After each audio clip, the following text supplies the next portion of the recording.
Good morning, it's my Jeep update, and it's Christmas Eve. Merry Christmas, everybody. I'm going to try to do a little bit of work on the Jeep today, not a whole lot. I'm going to try to change out that purge valve and the purge valve harness. Okay, I'm back here. It's about 9:30 now, and on YouTube, looking for videos on this. Now I've changed this purge valve out. This is not an old one. I'm gonna be saving it, but I suspect I may have a leak in one of these lines here. So I ordered, this is an original Jeep part. It's supposed to be a Mopar purge valve and harness, and I'm gonna replace this whole harness and with a new purge valve. Hopefully that'll help clear my P0422 code. And like I said on the videos, I found plenty of them on how to check the purge valve and how to change out the purge valve. Very few on a Jeep WJ04.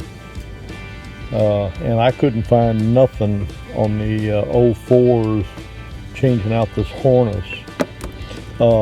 And you know, I'm sure those that own these Jeeps, the 99s through the 2003s have a different setup, I believe. Now that could be 02. It may have changed in 03, I'm not sure. But you had the canister and everything up here under the headlight, and the purge valve was in a different location, and the lines were set up a little bit different. I couldn't find nothing on 04s with this setup. No problem changing out this by itself. That's simple.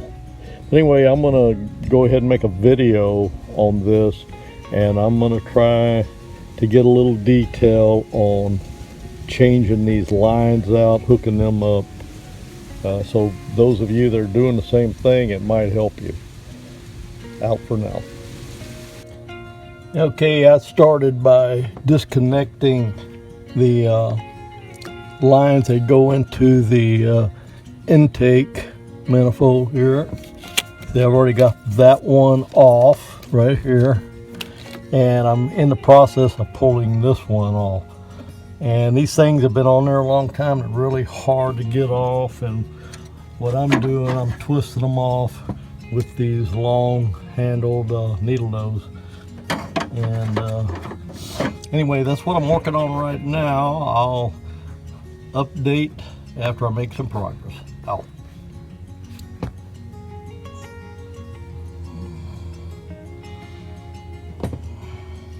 Get that damn crooked finger out of the way, boy! And now I'm going to disconnect the purge valve itself. It's pretty easy, I think. Yeah, that's it. And it should be loose. Let me get my flashlight out of the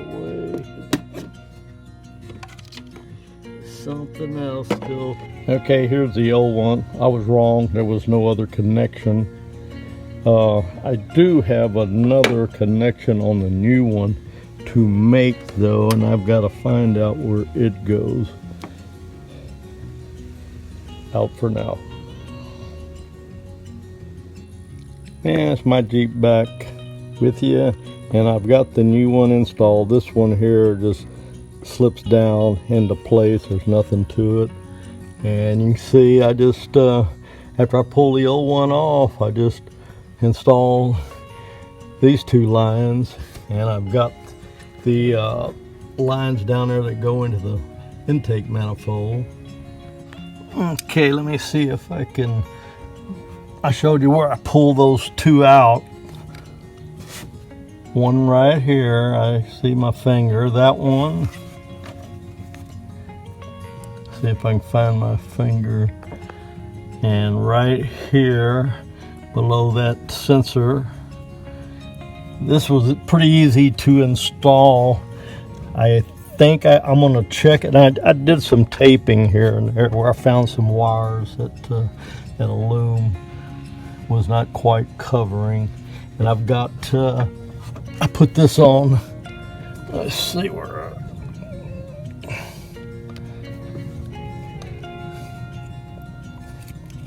I don't know if you can see that. I can't even find my. Anyway, I've got this protection on the wires here. I don't know if you can see that. If that's going to come out. That's just temporary. I'll put some more loom on that. I had that up here on this sensor to shield it from the heat, but I'll get me another one for that. Anyway, that's my Jeep. I'll get back with you when I get the air cleaner and everything back on it and see how it runs out. Yeah, it's in my Jeep. Back with you. I've got the purge valve and U-harness installed. I've got it running, got my air box back in. It seems to be running good, and I can feel the purge valve working, kicked in after about 5 minutes or so. And now I had my battery disconnected, so it cleared the engine light. But after I shut down, I'll check the codes with the Jeep system and see if there's still a 20442 code. I don't know how long it takes. It may not have cleared. It may not even be cleared. I'll have to find out. Think about if it's the Jeep system is not showing anything. I'll see what happens after about 50 miles of driving or so out. As you can see, the engine light cleared because I disconnected the battery. I'll go ahead and shut down and check the Jeep system. Here we go. 1, 2, 3. Okay, right now it's cleared, but that's probably because I disconnected the cable. The Jeep system showing it clear too. So we'll see what it does in about 50 miles or so. We'll see if it comes back up. That's my Jeep. Thank you for watching, and I will see you I'll see you on the next update.